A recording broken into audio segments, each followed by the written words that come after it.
I was working for Barca. I was working as a technical director for the academies in Brazil. I was based mostly in Rio de Janeiro, but also in Sao Paulo. We had like roughly 2,000 players over there in Brazil, and I received a contact from the club, and we started talking. We started to approach positions. Then I moved with Barca to the United States, where I was working before coming here. I was at the Barca Academy in Arizona, and well, it reached to a point in which the club was offering me a really good position. I think this is a club with a lot of potential and big plans for the future. And that was really exciting for me. The role, I really like the role I've been given here.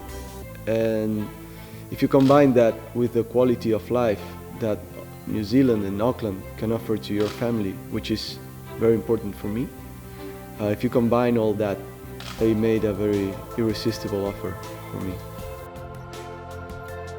I was born in Uruguay, right? So over there we have a particular way of feeling and understanding the game.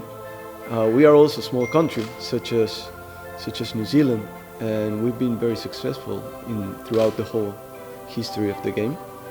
So I had, a lot of influences of growing up in a rough environment with probably not many material resources, but we had a lot of tradition and a lot of passion and a lot of excellent role models in terms of coaches and players. And then I moved to Spain, up to Barcelona, to Catalonia, and my whole perspective of the game changed because it's a different way of understanding the game, of feeling the game in Catalonia. It's still passionate, but it's a different passion. And then I started to study, to take my coaching licenses, and I had influences from people who are working in the highest level. And of course, once you are there in Catalonia and you start to understand how the Catalan mindset is and how do they feel about football and what's Barca and all that, and you start receiving that influence, Cruyff and a guy named Laureano Ruiz, who is not very famous, but is very important in the development of La Masia, and of course Pep Guardiola, but also Paco Ceirulo, Joan Vilá, Juan Manuel Lillo. These are guys that, in my opinion, have been very influential in the way we understand conceptually, from a conceptual point of view, the positional game and the development of methodology that has been there in Barcelona. So I've been receiving influences from many people, many people, but if I had to name specifically particular names, I would say probably Cruyff, Guardiola, Paco Ceirulo, Joan Vilá, and Juan Manuel Lillo. These are the guys who have been influencing me the most. There are two roles that I'm having here.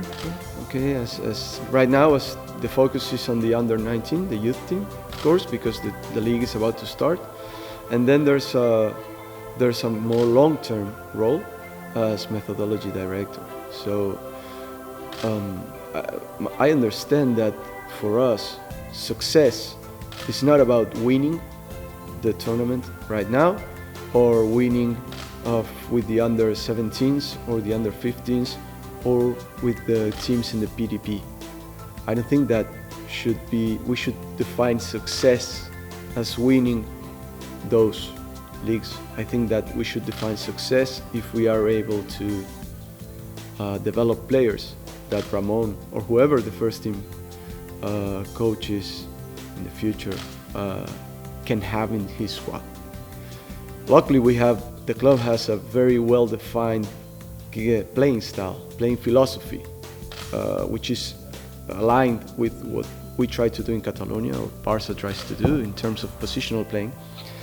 And I think that's massive. I mean, most clubs in the world, believe it or not, they don't have this well-defined idea, a well-defined philosophy of how we want to play. And that's massive because that gives us a frame which we can work with. So for us, success, of course we want to win. Everybody wants to win. Everybody's happier when you win. But for us, success should be developing players throughout every stage of the club, of our youth system, so they can play for Auckland City first team and hopefully for the All Whites and have a successful career as football players. And developing good citizens, developing outstanding Kiwis, because most of our players, they won't make it as professional football players. And that's something that we need to accept and we need to embrace. That's why our focus should be developing good people, so we can keep this country being as successful and as a school as it is. We need to focus on that. And I think that in a way we need to redefine what success means if we want to be doing a good job.